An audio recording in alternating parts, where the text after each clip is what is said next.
Perfecto, doctor Hernando, ya está listo y ya ingresaron las personas. Bueno, muy buenas tardes a todas y todos. El Colegio de Jueces y Fiscales de Antioquia, por intermedio de su comité de publicaciones, quiere agradecerles que hayan aceptado nuestra invitación a esta tertulia en homenaje al bicentenario de nuestra independencia. Tertulia que se titula Colombia y Antioquia unidas por su independencia 1808-1810.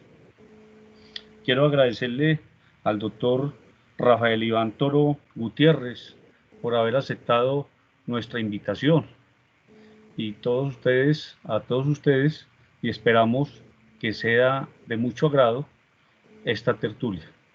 El doctor Ricardo Vera Pavón, integrante del comité de publicaciones y quien ha sido el gestor de este evento, tiene la palabra para que haga la presentación del expositor. Bien pueda, doctor.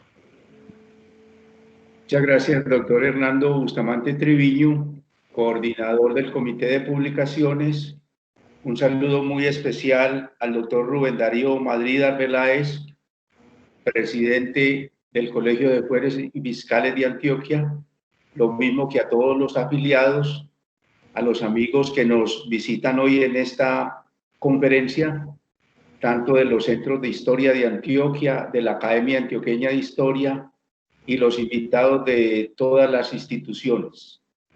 Me toca entonces presentar al conferencista de la tarde de hoy, el doctor Rafael Iván Toro Gutiérrez. Él es una persona... Pero usted estaba ahí para entrar. Consagrada a la historia, a la investigación. Tengo acá en 2 libros de la Academia Antioqueña de Historia su hoja de vida. Un libro se llama Genealogía de los sillones de número de la Academia Antioqueña de Historia y el otro se llama Memorias de la Academia Antioqueña de Historia. Simplemente voy a hacer relación de su profesión o profesiones y de su recorrido desde el punto de vista de la historia. El doctor Rafael Iván es ingeniero, abogado y administrador público. Actualmente es presidente de la Sociedad Bolivariana de Antioquia. Fue presidente de la Academia Antioqueña de Historia y actualmente es miembro de número de esa academia. También es expresidente del Centro de Historia de San José de Espeleta de Sonsón y director de la revista Arcón de ese municipio. Subdirector del periódico La Acción de Sonsón, un periódico de provincia que ya supera los 100 años de existencia. También es el doctor Rafael Iván Toro Gutiérrez, miembro correspondiente de la Academia de Historia de Santa Cruz de Monpós y autor de varios libros y artículos históricos. Es conferencista e investigador. Dentro de sus obras están los artículos Historiografía de la Academia Antioqueña de Historia 1984-2004. La provincia de Antioquia, su paso por la independencia y la Gran Colombia 1810-1830. El quehacer de los centros de historia de Antioquia. Es coautor de los libros, de los textos, artífices y testigos de la Academia Antioqueña de Historia y de la exposición y cartilla Independencia de Antioquia 1808-1820, conmemoración del Bicentenario, que es el tema que nos convoca en el día de hoy. También es compilador de importantes para la historia de Colombia y para la historia de Antioquia. El primero es la efemérides en el proceso de la independencia de Antioquia y el segundo es compilador del libro Académicos Numerarios de Antioquia en la Academia Colombiana de Historia, Discursos y Ensayos Históricos 1902-2012, es decir, 110 años de historia, en coedición con el doctor Luis Horacio López Domínguez. De tal manera que la conferencia del día de hoy, que lleva por título Colombia y Antioquia unidas por su independencia 1808-1820, es un tema muy estudiado por el conferencista, a quien le agradecemos, y en especial a que desde el municipio de Sonsón nos está acompañando. También a los colaboradores del Colegio de Jueces y Fiscales, al doctor Luis Ángel Restrepo Pino, y les vamos a pedir finalmente a todos los asistentes virtuales y presentes que mantengan sus micrófonos en silencio para que no haya ninguna interferencia mientras el expositor esté interviniendo. Más o menos la conferencia está programada para unos 40 minutos y al final tendremos entre 20 minutos más o menos preguntas, complementaciones o algún comentario que quieran hacer los asistentes. Damos la bienvenida y nos gratificamos con la presencia del doctor Rafael Iván Toro Gutiérrez.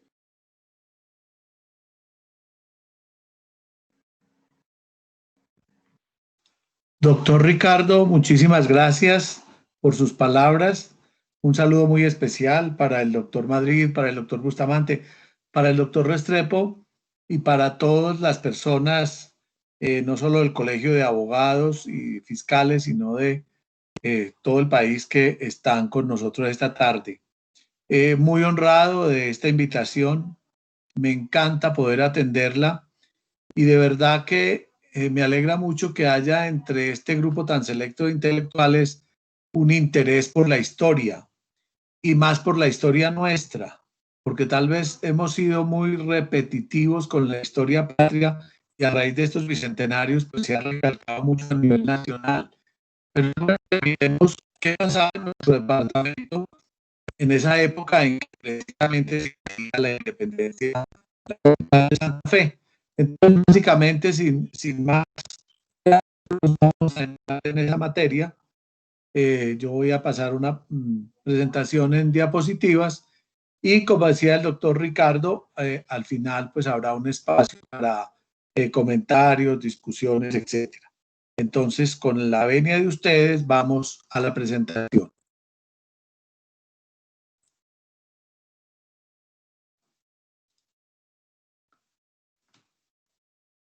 Vamos a empezar entonces con 1808, que fue realmente como el año en que empezaron a darse las cosas, y vamos a llegar hasta 1820 para terminar tal vez con la batalla de Chorros Blancos, que fue la que nos da la independencia en Antioquia. Vamos a recordar un poquito la historia universal para ese entonces. Recordemos que en 1808 el Imperio Español estaba completamente en decadencia. La corte de Carlos IV era una corte totalmente desintegrada. María Luisa era una mujer casquivana. El rey no tenía mayor poder, licencioso, vicioso, descuidado de la administración. Y la corte era una corte de lujos en donde realmente el todopoderoso ministro Godoy era el que manejaba y gobernaba el país. Este ministro Godoy, una persona muy ambiciosa, manejaba a los reyes a su amaño, era muy amigo de Napoleón Bonaparte y para 1808 Napoleón Bonaparte era dueño de la mitad de Europa. Y a pesar de que era aliado de España, tenía así intenciones hacerse con el reino de Portugal. Él sabía que si deponía la Casa de Braganza y se tomaba Portugal, pues iba a adquirir también los terrenos del Brasil, los terrenos portugueses, y su imperio sería muchísimo más grande. Entre Godoy y Napoleón hay una especie de alianza, digámoslo así, que permite que las tropas triunfantes en la Europa de ese año entraran a España con la disculpa de que iban a pasar a Portugal, a tomarse a Portugal. Pero Napoleón, conocedor de los problemas españoles, y viendo que ya había habido una especie de revuelta en España, en donde el rey Carlos IV había cedido su poder a su hijo Fernando VII, aprovechó esta circunstancia porque obviamente el pueblo español no estaba contento con esa situación y definitivamente decidió tomar cartas en el asunto.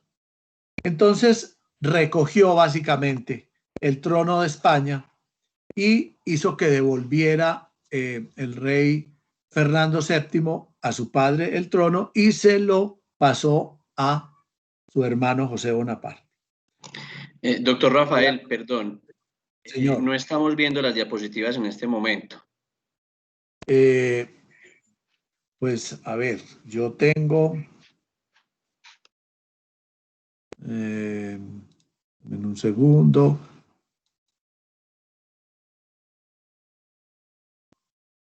Compartir pantalla,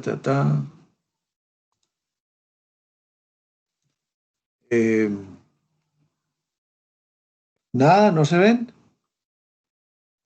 No, señor. Doctor Luis Carlos, no sé, doctor Luis Ángel, no sé qué pasará porque tengo el icono de ventana compartida en la presentación.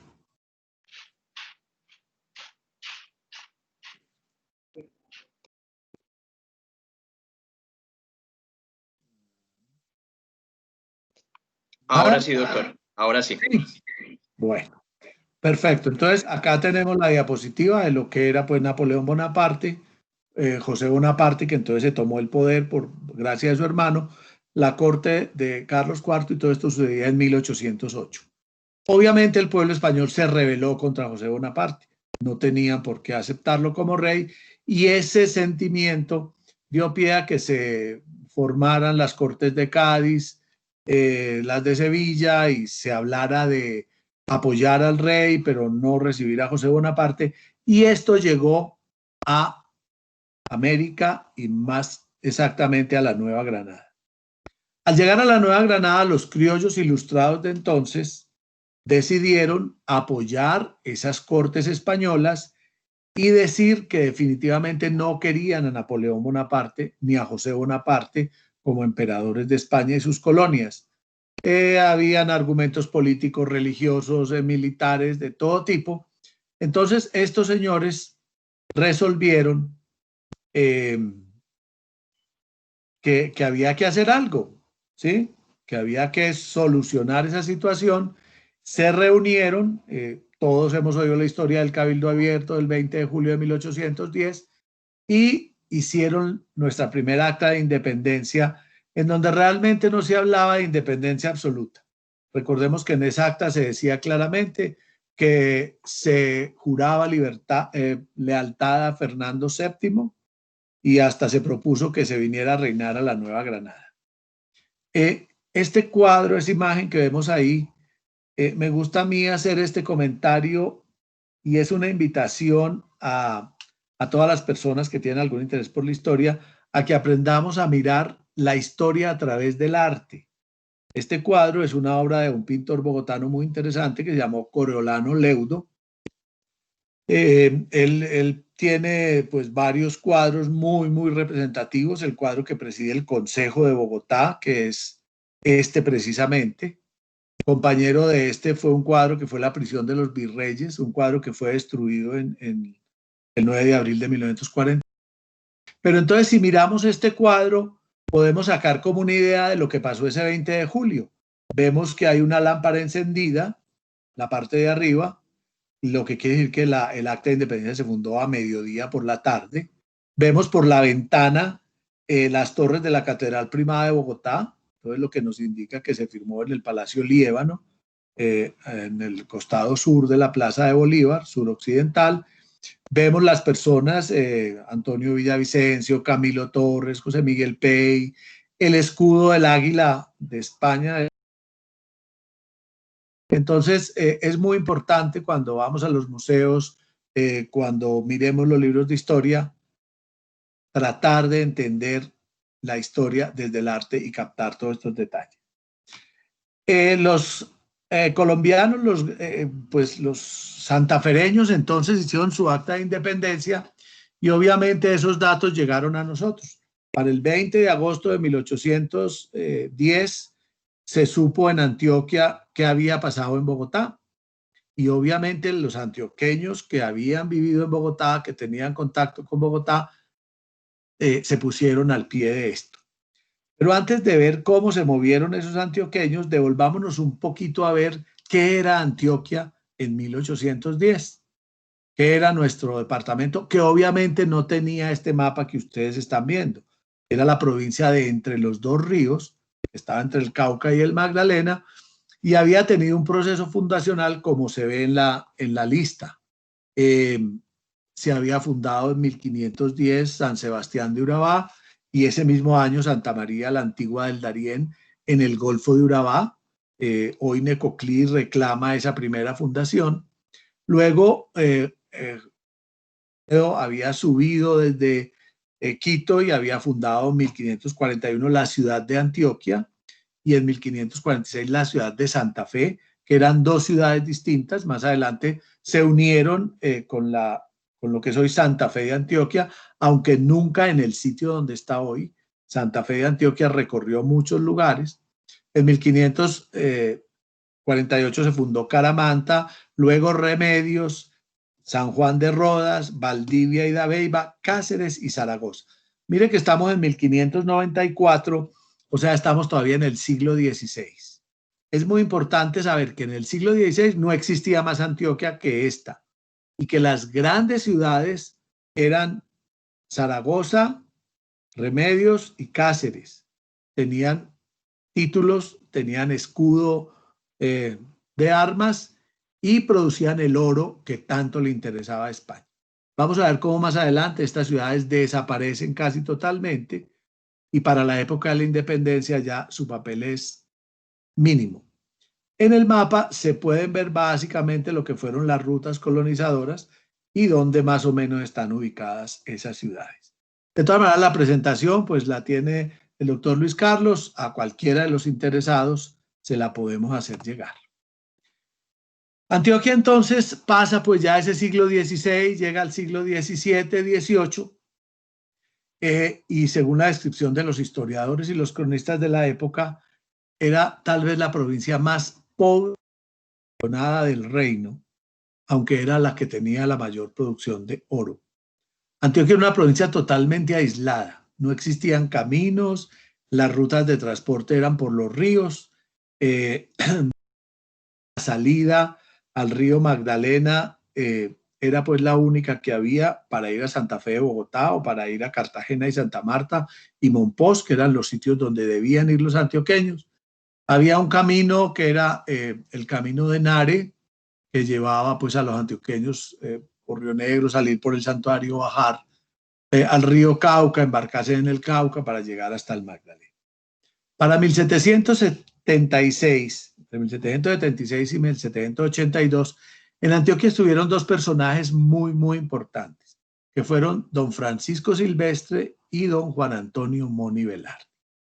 Estos dos personajes, enviados por el rey, por el virrey más bien, vinieron a Antioquia a ver qué pasaba y a ver qué podían hacer por la provincia. Recordemos que para este entonces, ya en España, la Casa de los Austria había desaparecido y se había pues acabado por sustracción de materia y habían llegado los Borbones al trono español. Recordemos a Carlos II de España, Carlos V de Alemania, y entran a poner a funcionar lo que se llamó las reformas borbónicas, el regalismo de los Borbones. Estos señores dijeron, no, mire, no se puede seguir con unas colonias atrasadas que no producen, que no le reportan nada al reino, y el reino iba mal, de mal en peor, perdiendo dinero, no era capaz de sostenerse. Entonces, una cantidad de reformas educativas, reformas religiosas, reformas en tierras, sacaron los jesuitas, hicieron una cantidad de reformas que permitieron unas situaciones muy especiales en nuestro departamento. Para ese 1782, la provincia de Antioquia tenía 56.000 habitantes, lo que tiene hoy un municipio tal vez como Sonsón o Yarumal. Sí, el resto, pues La Ceja, Río Negro, todos los del Valle de Aburrá son más grandes que lo que era Antioquia en este momento. ¿Qué existía en esa Antioquia de finales del siglo XVIII? Estaba Zabaletas y Santa Bárbara, que eran básicamente los que atendían el camino del sur. Por allá había que salir para llegar al Cauca, al paso de Bufú, subir a Armaviejo para llegar a la Vega de Supía, Anserma y Cartago. Estaba Concepción y San Vicente, que eran precisamente los sitios por donde se debía pasar en el camino que iba hacia Nare. Y estaba Armaviejo, que era la ciudad de Arma, situada hoy en el departamento de Caldas, una ciudad que tuvo mucho movimiento, no es realmente tampoco la que está hoy, que es corregimiento de Aguadas, sino que fue trasladada muchas veces. Para esa época parece que estaba muy cerca al paso de Bufú en el río de Arma. Estaba fundada ya Marinilla, estaban Yolombó y Cancán, que estaban en el nordeste antioqueño y eran reductos de Zaragoza, Cáceres y Remedios, ya se habían fundado alrededor de ellos. Estaba la ciudad de Antioquia, estaba la villa de Medellín, y anexo a la ciudad de Antioquia, pues Sopetrán, Sabana Larga, Zacaojal, San Jerónimo, Calles Gordas y San Andrés. Se había recién fundado Los Osos, Santa Rosa de Osos, Valdivia, Envigado ya había tomado cuerpo, Itagüí, La Estrella, San Cristóbal, Hatoviejo y Copacabana como partidos de Medellín, y obviamente pues estaba Río Negro, también fundado, El Peñol, también existía como reducto de indios, lo mismo que el santuario. Esas situaciones, esas ciudades, fueron las que llegaron a 1810, en donde la capital de la provincia era Santa Fe de Antioquia. Y cuando supieron de lo que había pasado en Bogotá el 20 de julio, decidieron invitar a los cabildos de Río Negro, Medellín y Marinilla para conformar una Junta Suprema de Gobierno. Recordemos que este movimiento de independencia colombiano, un movimiento juntista, fueron las juntas las que se conformaron con miembros de los cabildos y tomaron la iniciativa de fundar y de armar el nuevo orden. ¿Por qué Medellín y Marinilla? Porque eran las únicas que tenían cabildo para 1810. Cáceres, Zaragoza, Remedios, ya a pesar de tener título de ciudad, no tenían cabildo porque se habían ido sus habitantes. Entonces no tenían cómo representarse. Y el resto de todos los sitios que vimos, solo Río Negro, que tenía el título de ciudad, porque lo había traído, se había quedado con el de Armaviejo y había adquirido el título de ciudad, y Medellín y Marinilla, que eran villas, y obviamente Santa Fe de Antioquia era ciudad. O sea, habían dos ciudades, Santa Fe de Antioquia y Río Negro, y dos villas que eran Medellín y Marinilla. El resto eran sitios, partidos, parroquias, viceparroquias, no eran sitios con cabildo, o sea que no tenía mucha autoridad. El gobernador era un español, don Francisco de Ayala, que recibió, pues digamos que muy bien el movimiento juntista y facilitó pues que se nombraran las juntas y que se reunieran, y decidieron reunirse en Santa Fe de Antioquia. Cáceres, Zaragoza y Río Negro, y Remedios, a pesar de no tener, pues se les nombró un representante como por, digámoslo, por los viejos tiempos, ¿sí? En 1808, don José Manuel Restrepo, que era uno de nuestros grandes antioqueños y un erudito para la época, hizo un plano de Antioquia con los mínimos elementos que tenía. En ese plano podemos ver cuál es como la ubicación de las 4 villas y ciudades que teníamos. Vemos a Santa Fe de Antioquia, verdecita, al lado occidental del río Cauca, vemos el Valle de Aburrá, Medellín amarillo, en verde, en azul vemos a Río Negro y en rojo vemos a Marinilla, que están en el Valle de Aburrá y el altiplano de Río Negro, el Valle de San Nicolás y obviamente el río Magdalena al otro costado. Esa era la conformación de Antioquia en 1808. Alrededor de estas 4 ciudades estaba la gran mayoría de los sitios que ya vimos y al norte pues estaban las ciudades en decadencia de Cáceres, Zaragoza y Remedio. En esa época de la independencia la población ya era de 100.000 habitantes. Acuérdense que habíamos hablado de 56.000. Ya estamos hablando de 100.000 habitantes para 1808. Hay un censo que nos dice quiénes eran y dónde estaban distribuidos los habitantes. La ciudad de Santa Fe de Antioquia, la ciudad de Antioquia, tenía 42% de la población de la provincia. Río Negro tenía el 21%, o sea, estaba en la mitad del Valle de Aburrá de la Villa de Medellín. La Villa de Medellín tenía el 28%, que ya sumado al de Río Negro y al de Marinilla, que tenía el 7%, estamos viendo que representan el 56%, que es más que lo que tenía la ciudad de Antioquia. Y Cáceres, Zaragoza, Remedio tenían el otro porcentaje faltante de habitantes, obviamente repartidos, como ya vimos, por toda la provincia. La ciudad de Antioquia entonces era el eje administrativo, político y religioso de un grupo de poblados o sitios que estaban bajo su égida. Estamos hablando de San Martín de Cancán, estamos hablando de Urrao, de Sabana Larga, de Cañas Gordas, de Buriticá, de Zacaujal, de San Jerónimo y de San Pedro. Ellos tenían entre todos, ya dijimos, 45.000 habitantes, 46.000 habitantes y eran el 82%. La ciudad de Antioquia tenía su escudo de armas. Volvemos a la historia a través del arte. Ahí nos muestra pues los murciélagos de Santa Fe de Antioquia, el león, en fin. Tiene toda una interpretación heráldica que pues, no es la hora de tratarla, pero que les queda como tarea para investigarla. Arma de Río Negro era la otra ciudad, Santiago de Arma de Río Negro. Conservaba el nombre de Arma porque, como ya dije, sus títulos de ciudad habían sido traídos en 1873 por los rionegreros. Habían hecho pues todo el manejo político y habían logrado que les transfirieran esos títulos. Río Negro concentraba y manejaba a San Vicente, a San José de Sonsón, que estaba recién fundado en 1800, a San Miguel, que hoy es Santo Domingo, a Concepción de Nuestra Señora, a San José de Arma Viejo, lo que quedaba de la antigua ciudad de Arma, a San Antonio de Pereira, a Santa Bárbara y a Zabaletas. Y habían un grupo de sitios que todavía no tenían mucha formación, que eran los partidos y los anexos, y ahí estaban El Retiro, La Miel, Abejorral, Chapas, La Ceja, La Mosca, Chachafruto, Tablazo y Llano Grande. Eran, como decir, lugares donde había, por las minas y por el trabajo, unas agrupaciones de personas en donde se habían hecho iglesias, donde habían capellanías, entonces ya iban teniendo una importancia y hoy vemos cómo esos sitios son tan importantes y quizá mucho más que algunos de los que estaban fundados antes. Son 22.400 habitantes, el 20% de la población. Viene luego la Villa de Medellín, que como vemos era villa, ni siquiera era ciudad, que agrupaba al Valle de Aburrá, Envigado, Copacabana, Toviejo, Barbosa, San Cristóbal, La Estrella y Amagá. 30.000 habitantes, el 28% de la población.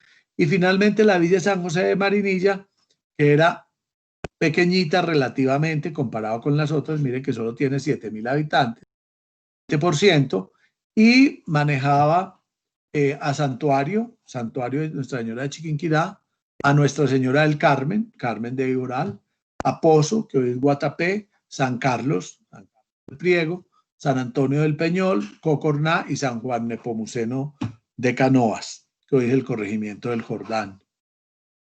El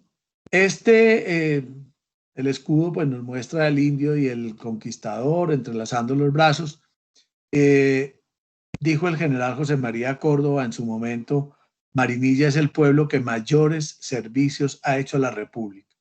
Destaco esta frase porque de verdad que cuando estudiamos la independencia de Antioquia, el aporte de todo el departamento es muy grande, el de Río Negro, el de Santa Fe de Antioquia, el de Medellín, pero el de Marinilla es caso especial, pues por el patriotismo y por la cantidad de personajes y patriotas que dio a la causa. Sin cabildo, ya lo dije, estaban entonces Nuestra Señora de la Concepción de las Palmas de la Nueva Zaragoza de Indias de Piña de Oro. Ese es el nombre español de Zaragoza. Tenían un título, un escudo muy importante y dicen que la piña de oro fue un regalo que la gente de Zaragoza le mandó al rey, una piña de oro maciza, y él les devolvió un escudo en pergamino muy bien pintado. Cáceres y Remedios tenían entre los tres el 2% de la población, o sea que ni política ni económicamente eran importantes para el siglo XIX y habían sido en el siglo XVI y XVII las dueñas del bastón. Aquí vemos entonces cómo estaban repartidos los habitantes, la ciudad de Antioquia, pero miramos que Río Negro, Medellín y Marinilla juntos ya son más grandes que la ciudad de Antioquia, y había ya esa pugna entre Santa Fe de Antioquia y estos municipios de acá. Ellos veían que Santa Fe iba para atrás, estos crecían, y habían unos problemas que hacían que la provincia de Antioquia fuera difícil de gobernar.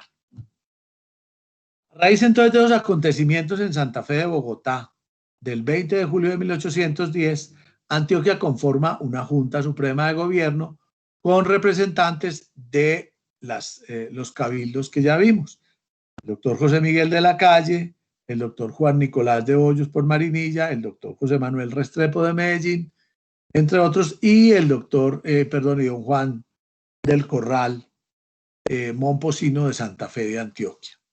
Estos señores, con los otros personajes que se nombraron en los cabildos, salieron de sus ciudades y decidieron reunirse en Santa Fe de Antioquia para hacer la Junta Suprema que nombró el Serenísimo Cuerpo Constituyente y Electoral, así se llamó, que promulgó la Constitución del Estado de Antioquia en 1812. Fue una constitución muy copiada de las Cortes españolas, fue una constitución pues corta en sus principios y proyectos, pero fue sancionada, presentada y entregada por toda la provincia. Papel muy importante desempeñaron el doctor Jorge Ramón de Posada y el presidente, el doctor Gómez Londoño, que era en ese momento el presidente del estado de Antioquia. Esa constitución de 1812 y ese grupo constituyente resolvió identificar a Antioquia como buenos descendientes de españoles, entonces le dieron un sello de gobierno y le dieron un escudo de Antioquia. Volvemos a las imágenes del arte frente a la historia. En el escudo de gobierno, en el sello de gobierno, podemos ver un letrero que dice Fe Pública del Estado Libre e Independiente de Antioquia. O sea, ya no era la provincia, sino que era un estado. Segundo, era libre e independiente. Y en sus cuarteles tenía las 4 ciudades y villas. Vemos ahí que está la torre, que es el escudo de Medellín, las manos cruzadas de Marinilla, el león de Río Negro y el árbol de Santa Rosa de Osos. Y en la parte de abajo vemos 6 espigas que representan a las ciudades que ya no tenían cabildo, pero que tenían importancia. Entonces la R de Remedios, la Z de Zaragoza, Cancán, Remedios, Zaragoza, Cancán, San Sebastián, bueno, no recuerdo en este momento las otras 2, y Yolombó, Cáceres, Yolombó y Cáceres. O sea, Remedios, Zaragoza, Cáceres, San Bartolomé, Yolombó y Cancán. Y al lado derecho tenemos el escudo de Antioquia, que ellos simplemente se lo imaginaron, lo pusieron en un decreto y dijeron el escudo de Antioquia será así. Una matrona vestida a la indiana. No era una muchacha bonita ni una jovencita, nada, era una matrona vestida a la indiana, encasquetándose gallardamente el gorro de la libertad, recostada en una montaña de oro entre el plátano y la palmera y a la orilla de un río caudaloso. Ese fue el texto más o menos de ese escudo, y es el escudo que tenemos hoy, que como ya vemos, viene desde 1812, ya tiene más de 200 años. Seguía entonces Antioquia en su fiebre independentista, papeles iban, papeles venía, Bogotá convocó un congreso de todas las provincias, por Antioquia fueron don Juan del Corral y don José Manuel Restrepo. Cuando llegaron el congreso ya se había disuelto, Bogotá estaba entre Camilo Torres y Antonio Nariño, entre federalistas y centralistas, era un caos. Volvieron a Antioquia y tuvieron ya noticias de que España estaba preparando una nueva invasión a América, porque Napoleón Bonaparte había sido derrotado en la batalla de Waterloo y ya era hora de que España volviera a asumir las riendas del poder, lo cual había hecho pues Fernando VII. Los españoles, los antioqueños entonces se asustan con esto y deciden que hay que obrar rápidamente, y encuentran en don Juan del Corral Alonso y Carriazo la persona que puede manejar los destinos de la provincia, y lo nombran presidente dictador por un año con todas las facultades, y de hecho él se pone en la tarea de preparar Antioquia para defenderse de esa nueva invasión. Él se encarga de traer a Francisco José de Caldas, a José María Gutiérrez de Caviedes, a Francisco Antonio de Ulloa, a Antonio Arboleda, al teniente coronel Linares, y empieza con ellos a trabajar la instrucción de tropas, la maestranza de Río Negro, la fábrica de polvo, la nitrería, hacer los pasos de Bufú, el Cauca en el Nechí. Se la pasa entre Santa Fe y Antioquia y Río Negro, porque precisamente el poder está dividido, porque tiene que ir y venir. Dicen que eso le costó una neumonía que lo llevó al sepulcro en 1814, y pues ustedes saben que la tumba está en Río Negro, en la catedral. Si uno mira lo que hizo este señor, don Juan del Corral en Antioquia, se va a encontrar con cosas fascinantes. La libertad de vientres, que después le tocó a José Félix de Restrepo pues firmar el decreto en Antioquia. Luego en la Constitución de 1821 pues lo propuso el libertador Simón Bolívar, y José Félix de Restrepo también lo propuso, y empezamos ahí a hablar de libertad de los esclavos. Estos antioqueños, el 11 de agosto de 1813, entre las cosas que hicieron, deciden, viendo cómo estaba la situación en España y cuáles eran las amenazas que tenían, decir, no, ya mismo nosotros somos independientes. Y hicieron el acto de independencia, no acta. Tenemos que diferenciar esas palabras. No es el acta de independencia de Antioquia, sino el acto de independencia. Porque un acta de independencia es lo que queda de una reunión de personajes del pueblo para tomar una decisión, y eso se consagra en un acta. Lo que pasó con el acta de independencia del 20 de julio. En Antioquia no, en Antioquia simplemente ustedes ven que ese acto de independencia está firmado por solo 3 personajes, que son Juan del Corral como presidente dictador, José Manuel Restrepo como secretario de Hacienda, y el señor Ortiz, secretario de Gracia y Justicia. O sea, ellos 3 proclaman la independencia absoluta de Antioquia, la firman en la ciudad de Santa Fe de Antioquia. Si ustedes van al museo de la casa de Juan del Corral, se encuentran y del arte hay una cantidad de cuadros que nos muestran los personajes de esa Antioquia de 1810. Ese acto consagra que solo lo que emane del pueblo será ley. En la medida en que aquí hacíamos el acto de independencia y seguíamos con toda esta cuestión, pues obviamente la República estaba descomponiendo, y había emprendido ya Nariño la campaña del sur, porque los españoles venían desde Quito y se iban a entrar a la Nueva Granada, y parte hacia allá a hacer esa campaña de independencia, y Antioquia participa también en la campaña del sur. El 11 de agosto de 1813 se va la primera compañía de antioqueños que va a reforzar las fuerzas de Nariño. Dicen que no volvió ninguno, todos murieron en el sur. El presbítero Jorge Ramón de Posada, que ahora les dije que era una persona muy importante en la historia de nuestra independencia, deja su Marinilla y se va de pueblo en pueblo levantando el entusiasmo y llevando fondos para la guerra.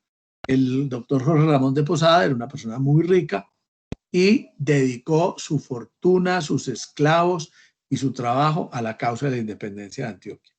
Aparecen entonces para esa época, 1813, 14, 15, los primeros próceres antioqueños. Ahí vemos una lista: el coronel Gutiérrez, Diego Gómez de Salazar y sus hijos de Medellín, Zoilo Baltasar, Carlos Robledo, Juan Nicolás de Hoyos, Francisco de Carvajal, Pedro Pineda, bueno, en fin, ahí están, de Marinilla, de Río Negro, de Medellín, de lo que había ya fundado.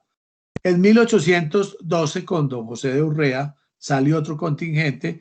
En 1813, con el coronel Gutiérrez de Caviedes, otro. En 1815 sale otro con el coronel Serviés, y en 1819 sale el último, en el cual va José María Córdoba, capitaneándolo, y es el que finalmente nos va a dar la independencia. Salieron otros contingentes no tan grandes, de Santa Fe, Antioquia, Río Negro, de Medellín, de Sonsón y de otros sitios del departamento. O sea que los antioqueños tuvimos mucho que ver en la independencia, en el patriota, y no solamente en la independencia de nuestra provincia, de todo el país. Realmente en todas las batallas están los antioqueños presentes, obviamente con José María Córdoba como el gran héroe nuestro. Si nos vamos entonces a mirar ya como por jurisdicciones, nos encontramos nombres de personajes muy prestantes: de Santa Fe de Antioquia, don José María Rula Martínez, José María Ortiz, José Pardo, Juan Francisco Zapata, Mateo Barcenilla, don Juan Esteban Martínez y sus hijos Eugenio y Juan, don Manuel Martínez, don Faustino Martínez, que si cogemos cada nombre de estos y nos vamos a una enciclopedia, inclusive hasta Google, y los buscamos, nos vamos a encontrar que están llenos de méritos y que fueron muy importantes. De Río Negro y Marinilla, aquí tenemos la fotografía del padre Jorge Ramón de Posada, forjador de próceres. Él era sacerdote, pero antes había sido doctor del Colegio San Bartolomé, y era un personaje con una erudición y, como ya dije, con una fortuna muy importante. Aquí vemos pues los personajes que salieron de Marinilla y Río Negro: Giraldo, Hoyos, Arbeláez, Posadas, Gómez, Salazar, Ramírez, Pineda, Zuluagas. Ahí están todos esos personajes que, como le digo, valdría la pena a cada uno hacerle una biografía. Para la jurisdicción de Medellín tenemos al padre Juan Francisco Vélez, don Joaquín Gómez, don Carlos Gaviria, Luis Barrientos, José Manuel Tirado. Bueno, también hay una lista que ustedes la pueden ver de personajes que desde Medellín, patrocinados en la independencia. Se destacan el presbítero José Miguel de la Calle y el doctor José Manuel Restrepo, que fueron pasadas pues todas estas fiebres revolucionarias, y lo que hizo Juan del Corral, y lo que hizo Antonio Nariño, y lo que hizo Camilo Torres. España ha cogido nuevamente poder y dice: nada, vamos por nuestras colonias en América, y viene la reconquista española. Todos sabemos que el general Pablo Morillo es enviado con un gran ejército, que llega a la isla Margarita, luego entra a Venezuela, se viene de Venezuela, le hace un sitio a Cartagena, tremendo, dolorosísimo, acaba con la gente en Cartagena, se toma Cartagena y empieza el régimen del terror, 1816, en toda la República, en los Santanderes, obviamente en la Sabana de Bogotá, en el Valle, en el Cauca, en Cartagena, en todas partes.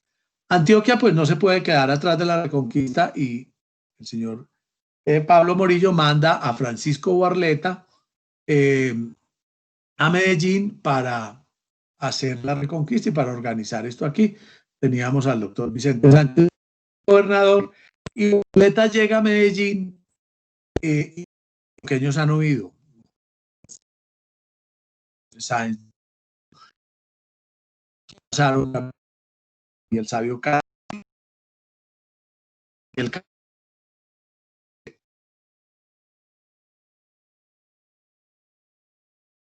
la defensa.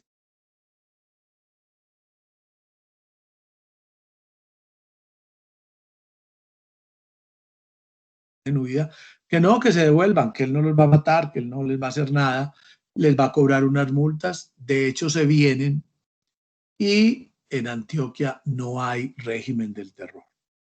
Los antioqueños hemos sido muy hábiles para negociar con el poder de turno. En todas las casas antioqueñas, cuando Colombia era conservador y liberal, habían 3 hijos liberales y 3 conservadores, y dependiendo del gobierno, salían los unos o salían los otros. Lo mismo pasaba en la época de la independencia. Habían comerciantes muy ricos que eran realistas, y obviamente habían patriotas. Cuando llegaban los realistas, salían estos señores realistas y defendían sus hijos, sus yernos, sus cuñados, toda su familia. Don José Manuel Restrepo se devuelve, es hecho prisionero, paga una multa, coordinar los trabajos del camino que los españoles habían decidido hacer entre Sonsón y Honda para facilitar el transporte. Don José Manuel Restrepo se va a supervigilar ese camino, presenta los informes, todo eso. Cuando llega a Honda, se monta en un barco, se vuela por el Magdalena Ibarra a las Antillas y no vuelve aquí hasta que se da la independencia. Entonces, nosotros no tenemos mártires de la independencia que hayan sido sacrificados en Antioquia. Tenemos mártires, pues Atanasio Girardot, Antonio Ricaurte, muchos antioqueños fueron fusilados en Bogotá y hasta en Cartagena, pero en Antioquia no hubo fusilamientos por parte de los españoles, no hubo ese régimen del terror. Si se quiere, los fusilamientos que hubo en Antioquia durante ese periodo de la independencia fueron por cuenta del general José María Córdoba, que sí mandó fusilar en Medellín a unos rebeldes y en Santa Fe de Antioquia otro tanto. Entonces, Antioquia pues está escondidita mientras el terror y mientras llega la figura pues, del general Simón Bolívar, que empezamos pues a ver la independencia. Hemos celebrado ya, sobrecelebrado todo esto. Para ninguno de ustedes es extraño Pantano de Vargas y Boyacá. Pantano de Vargas el 25 de julio de 1819 y Boyacá el 7 de agosto de 1819. Los historiadores coinciden en que fue el Pantano de Vargas mucho más importante y una verdadera batalla más que la batalla de Boyacá. Y recordamos pues que Bolívar viene desde el Orinoco recogiendo gente, haciendo alianzas, se encuentra con Santander, deciden hacer el paso de los Andes, pues sorprenden a Barreiro en los valles de Boyacá, de Tunja y Chiquinquirá, dan la batalla y liberan la Nueva Granada definitivamente. Ahí entonces aparece Santander como figura muy importante y el 10 de agosto de 1819 llegan a Bogotá y hacen la entrada triunfal. Este es otro cuadro muy interesante, se encuentra en la Sociedad Bolivariana de Colombia, preside la sala de actos, que muestra más o menos cómo fue la llegada, aunque es un cuadro épico porque en realidad Bolívar llegó antes sin tanto protocolo y tanta cosa y entró a Bogotá. Terminada la campaña, la batalla de Boyacá, en la cual participó el general José María Córdoba, el libertador Simón Bolívar, pues obviamente que tenía en la cabeza toda la independencia, no solo la de la Nueva Granada, sino la de Venezuela, Ecuador, Perú, Bolivia, y si tenía que ir hasta Argentina y Chile lo hubiera hecho. Decide pues que hay que poner cuidado a Antioquia porque Antioquia es un sitio por donde pueden llegar nuevamente los españoles. Dicen que se cruzaron 2 cartas entre el Libertador y Córdoba y el Libertador, donde el Libertador le ordenaba ir a liberar Antioquia, la otra en donde Córdoba le pedía que le permitiera liberar Antioquia. De hecho, Córdoba, terminada la batalla de Boyacá, sale inmediatamente hacia Honda, es nombrado gobernador y comandante de la provincia de Antioquia, llega el 28 de agosto a Río Negro. Los rionegreros y marinillos se han encargado de hacer una campaña por toda la zona de que Córdoba viene con 1000 hombres, triunfador de la batalla de Boyacá y no va a dejar español con cabeza. Esto hace que los chapetones, los realistas decidan fugarse, todos salen en carrera hacia el Cauca y Córdoba pues entra relativamente fácil a Río Negro, a Marinilla y a Medellín. Allí nombran a don José Manuel Restrepo gobernador civil, él se queda con el poder de gobernador y comandante militar, y como ya les decía, hubo fusilamientos en Santa Fe, en Medellín, fusilaron 10 soldados y un oficial español que no quisieron entregar las armas, y conocen, de hecho, que hay un temor por una reconquista en 1820. hay rumores de que España está armando un gran ejército que se lo va a enviar al pacificador Pablo Morillo para respaldar su accionar aquí en las colonias. Hay ese gran temor, hay que trabajar duro, hay que trabajar bastante, y Córdoba pues está en esa tarea, está en la plenitud de su vida, en la plenitud de su capacidad, de su carrera militar, y se pone pues en la tarea de evitar que los españoles lleguen. Se sabía muy claro que de la costa atlántica, donde estaba Pablo Morillo, venía un ejército que pretendía entrar por el Cauca, por Cancán, hasta llegar a Marinilla y Río Negro. Y había otro ejército, el del sur, que todavía estaba en poder de los españoles, el Cauca, el Valle, que venía ascendiendo y pretendía entrar por el Arma, por el paso de Bufú. Si esos dos ejércitos se encontraban, la Nueva Granada estaba perdida nuevamente. Entonces ahí había que evitar eso. Y esa fue la tarea de Córdoba, que cuando terminó pues de tomarse a Río Negro, Marinilla, Medellín y Santa Fe de Antioquia, se va a buscar el Cauca y sube a la cordillera. Y en febrero, el 12 de febrero de 1820, se encuentra precisamente con Francisco Barletta, que venía con su ejército del Cauca, había derrotado a los patriotas en la ceja alta de Cancán, venía con un ejército y se encuentran entre Yarumal y Campamento. De pronto en la foto se puede ver algo, el punto donde estaba Chorros Blancos. Allá se da una batalla, la batalla de Chorros Blancos, el 12 de febrero de 1820, donde Córdoba derrota a Barletta, salen a perseguirlo, bajan hasta el Cauca, se reúnen con las tropas del Cauca, siguen por el Cauca, llegan hasta Monpós, se unen allá con las tropas del general Maza y otras que habían, y siguen a dar la campaña de la costa que va a liberar a Santa Marta y a Cartagena en 1822. José María Córdoba, pues como ya dije, es el gran héroe antioqueño, va a seguir su carrera militar ascendente, va a llegar hasta terminar su etapa militar en Ayacucho en 1824, donde pues le dan el título del héroe de Ayacucho, donde el Libertador y el general Sucre le entregan la corona que Bolivia le había entregado a ellos, que Córdoba la manda a Río Negro y allá la tenemos en el Museo de la Catedral, entiendo que está en este momento, de manera que pasó por todos los pasos de la independencia. Desafortunadamente al final, como todo lo que ha pasado y desafortunadamente sigue pasando en Colombia, las intrigas, los malos entendidos, las ambiciones, los deseos de poder, las tramas, hicieron que Córdoba pues armara, digámoslo así, rancho aparte, se rebelara contra el Libertador, contra el gobierno establecido, y lo eliminaron en el santuario el 17 de octubre de 1829. Antioquia, entonces, ya liberada en 1820 y liberada la Nueva Granada, pues el Libertador que había pues mostrado todo su plan y su estrategia en el Congreso de Angostura, convoca el Congreso de Cúcuta en 1821. El 6 de mayo al 13 de octubre se reunió en 1821 el Congreso de Cúcuta. Es una fecha que tenemos que celebrar el año entrante, ese bicentenario, porque fue la fundación de la Gran Colombia. Ahí es donde Venezuela, Colombia, Ecuador, Perú y Bolivia se resuelve. Obviamente, pues primero funcionó Venezuela y la Nueva Granada, pero ahí se da la norma y la constitución que va a regir a la Nueva Granada y a Venezuela, y que pretende pues hacer una gran nación con estas provincias.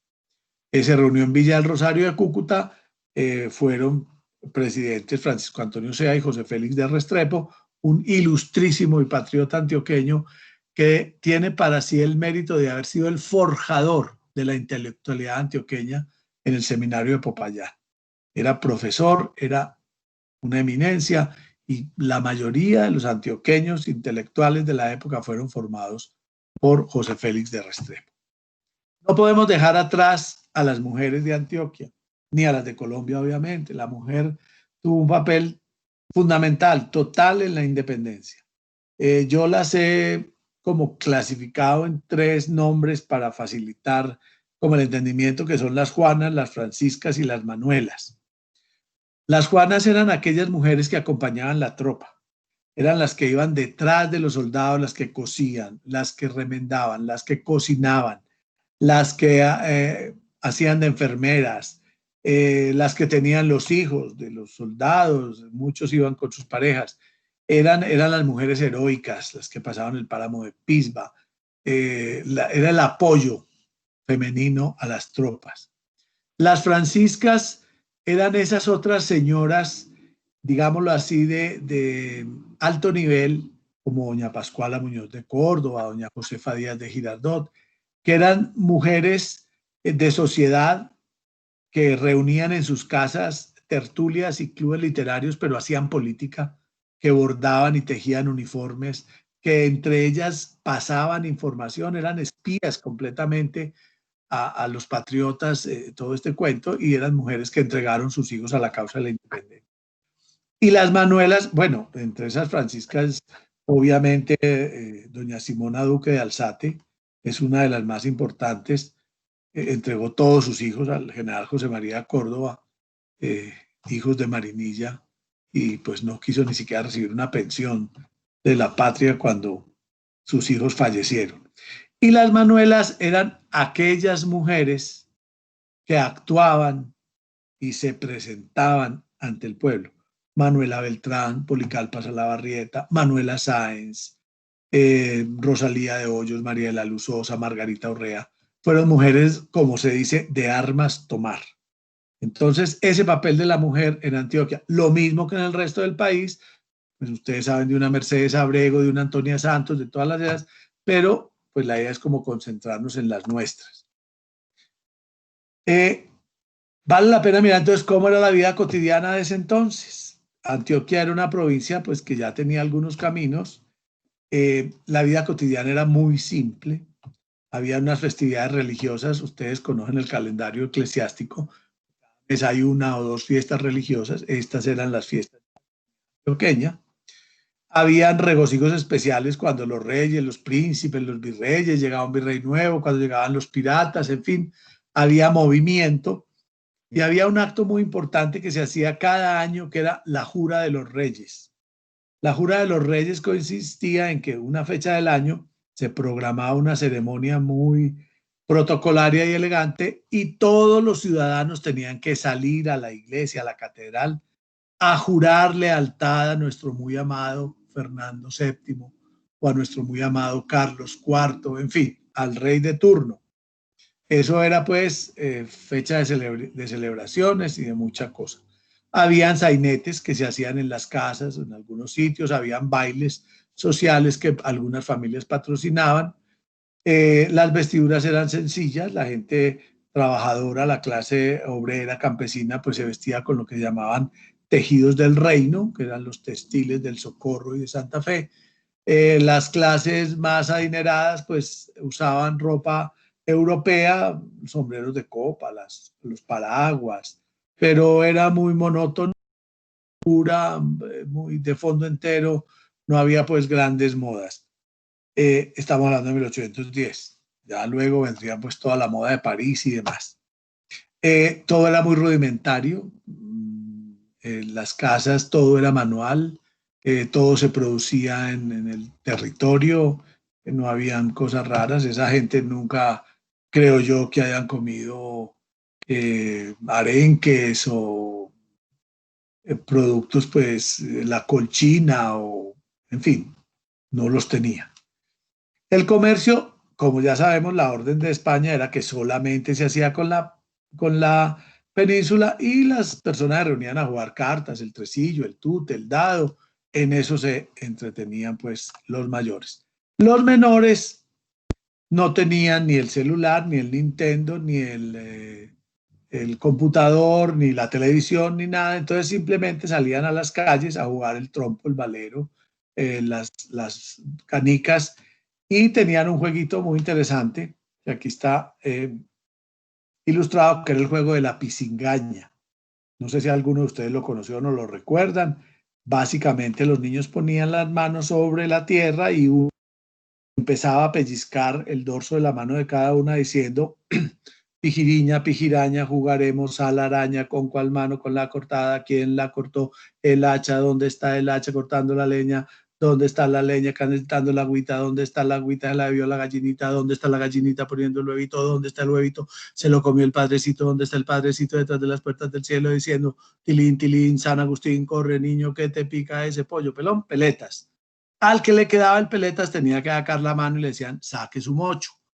Así se seguía el juego hasta que todas las manos quedaba solamente una y ese era el ganador.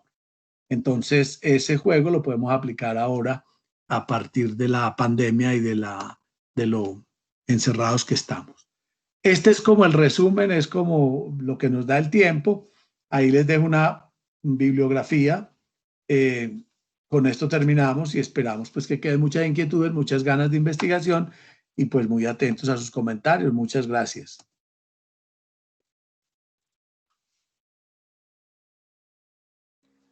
Muchísimas gracias a usted, doctor Rafael Iván Toro Gutiérrez, por esta magnífica exposición que nos ha presentado esta noche y que resume el trabajo libertario de los antioqueños en la independencia de Colombia y en especial cuál fue el aporte de los antioqueños para que hoy estemos disfrutando en la medida de las situaciones y de las circunstancias de la democracia y de la libertad.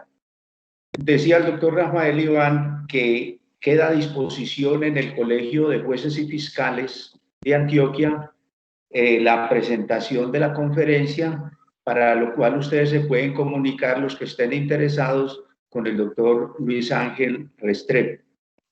El doctor Rafael Iván entonces nos mencionaba por ahí unos municipios o unos lugares como Zacaojal, que correspondía hoy al municipio de Olaya. Los Osos, Santa Rosa de Osos. Atoviejo, pues ustedes saben, Bello. San Juan Nepomuceno de Canoas, ya ustedes saben, corregimiento del Jordán de San Carlos. Es decir, hace 200 años las circunstancias no eran las mismas de la época actual. Los municipios o las ciudades más importantes de Antioquia, del Estado Soberano de Antioquia, eran Río Negro, Marinilla, Medellín y Santa Fe de Antioquia. Ciudades, entonces, Santa Fe de Antioquia y la ciudad de Río Negro. Y villas, Marinilla y Medellín. O sea que hace 200 años Medellín no era la más importante de Antioquia. Apenas empezaba a abrirse paso dentro de todos estos cambios.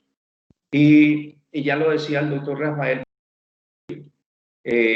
hacían los juegos callejeros, los niños no tenían el internet, pero ya nosotros entonces hoy tenemos este sistema virtual para que desde nuestras casas, desde nuestras oficinas, compartamos una conferencia como la que hemos presenciado y a través de las imágenes, las diapositivas y la presentación que nos ha resumido en esta noche. Si alguno de los asistentes quiere hacer alguna pregunta, alguna complementación, algún comentario, estamos abiertos a escuchar.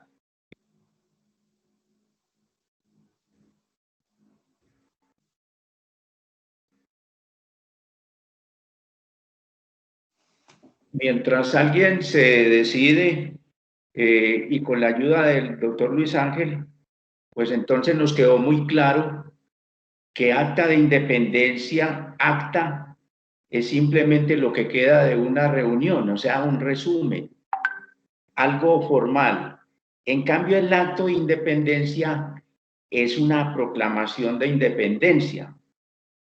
Como lo decía el acto de independencia de Antioquia, el 11 de agosto de 1813, solo lo que emane del pueblo será legítimo y no reconocemos ningún gobierno.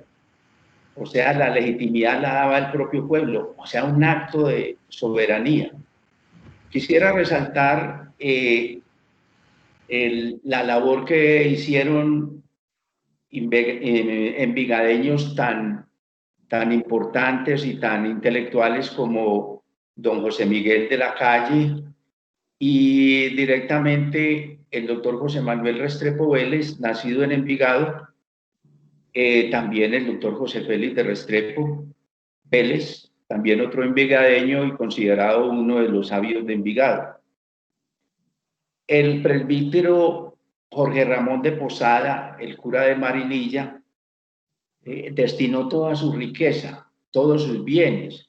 Los mismos esclavos los liberó para que fueran a aportar en las luchas de independencia. Entonces, ahora que estamos hablando de la destrucción de imágenes, de estatuas, en una iconoclastia que no compartimos desde el punto de vista de la historia, entonces tendríamos que destruir los óleos que hay en Marinilla del presbítero José Ramón de Posada, un intelectual y un hombre luchador por la libertad.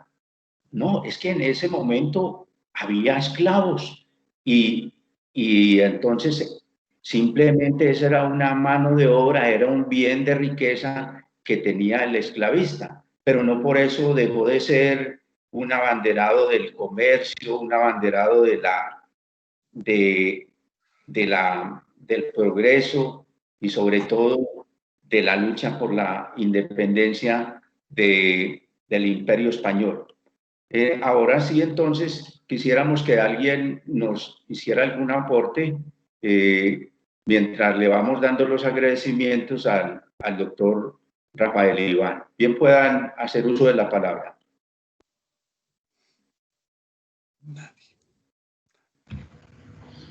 Yo creo que todo quedó muy claro. Le quiero dar el agradecimiento a todos los asistentes por parte del Colegio de Jueces y Fiscales de Antioquia y el Comité de Publicaciones. Y muy especialmente agradecer al doctor Rafael Iván Toro Gutiérrez por su gran conferencia. Doctor, muchas gracias. Que todos pasen muy buenas noches. Y a Luis Ángel por su apoyo tecnológico. Gracias. Doctor Hernando, qué pena, por aquí uno de los asistentes, Juan Ricardo, pregunta, doctor, ¿nos amplía un poco lo del título de dictador de Juan del Corral? Bueno, pues más la complementación. Bien pueda, doctor. Claro, con mucho gusto. A ver, el título fue presidente dictador. Ese presidente dictador se lo da la Junta Suprema de Gobierno de Antioquia, como ya les comenté, en vista de que venía la reconquista y en Antioquia no había forma de que alguien asumiera el poder como gobernador. Los gobernadores españoles habían huido, el gobernador español, pues el gobernador Gómez manifestó en ese momento que él no estaba en disposición de ser gobernador. Entonces, como medida ante el caos, decidieron darle a Juan del Corral todos los poderes para que reorganizara el país. Es una figura a la que los colombianos en épocas de terror hemos recurrido.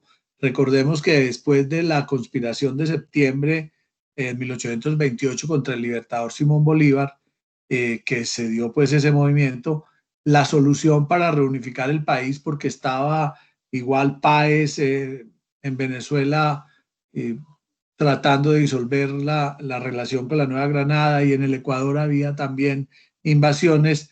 Lo único que hicieron fue, mire, libertador, usted vuélvase dictador y como dictador tome todas las medidas que quiera. Eso pasó en Antioquia básicamente, ante el caos y viendo que no se podían reunir, porque acuérdense que yo lo dije, había que hacer reuniones en Río Negro, había que hacer reuniones en Medellín, en Santa Fe de Antioquia. Para reunir el Congreso, la Junta Suprema era un complique, eran de distintas ciudades. Entonces dijeron, no, al presidente lo vamos a nombrar dictador y que él haga lo que tenga que hacer. Y eso fue lo que hizo don Juan del Corral, preparando Antioquia para la reconquista, pues obviamente no fue suficiente, igual nos reconquistaron.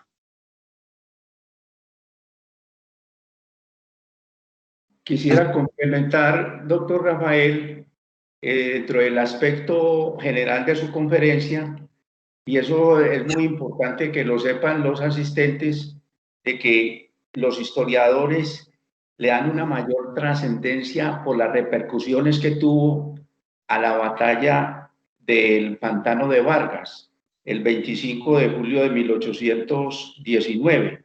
Y a continuación, a los 15 días, a los 13 días, ya sí llegó la batalla de Boyacá el 7 de agosto de 1819. Fue una batalla que ya entonces selló el triunfo militar y ya Bolívar y sus hombres llegaron victoriosos a Santa Fe de Bogotá el 10 de agosto de 1819. Quisiera también hacer referencia al general de división José María Córdoba Muñoz, nacido en Concepción, Antioquia, pero que para ese entonces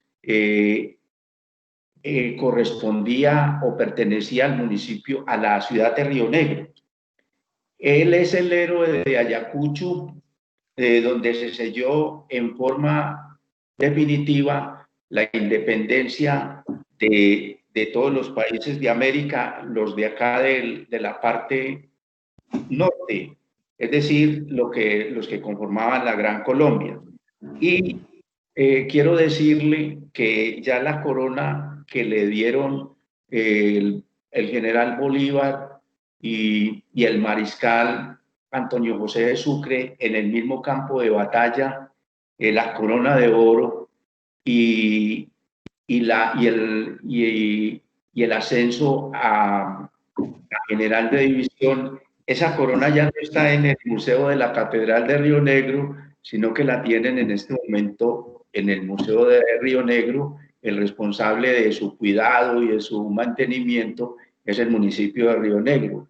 Es una joya que tiene su significación histórica y que nos pertenece a todos los antioqueños, a todos los colombianos, porque el general José María Córdoba es el militar más grande que ha tenido Antioquia, Colombia y la independencia de América.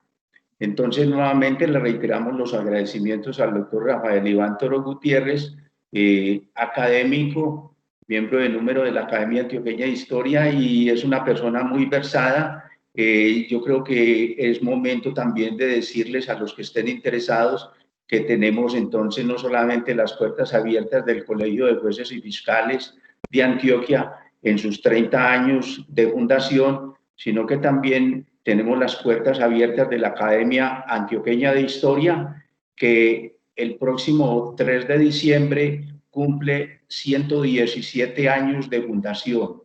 O sea que como garante de la historia de Antioquia y la historia de Colombia, es muy importante que todos los abogados sepamos historia, y máxime que en el año 2021 vamos a conmemorar el Congreso de Cúcuta, que es muy, muy importante. Desde ya les anunciamos que la Academia Antioqueña de Historia va a publicar un libro sobre el Congreso de Cúcuta y desde ya lo anticipamos para que lo adquieran en su momento oportuno. Muchísimas gracias a todos los asistentes a nombre del Comité de Publicaciones y del Colegio de Jueces de Fiscales de Antioquia.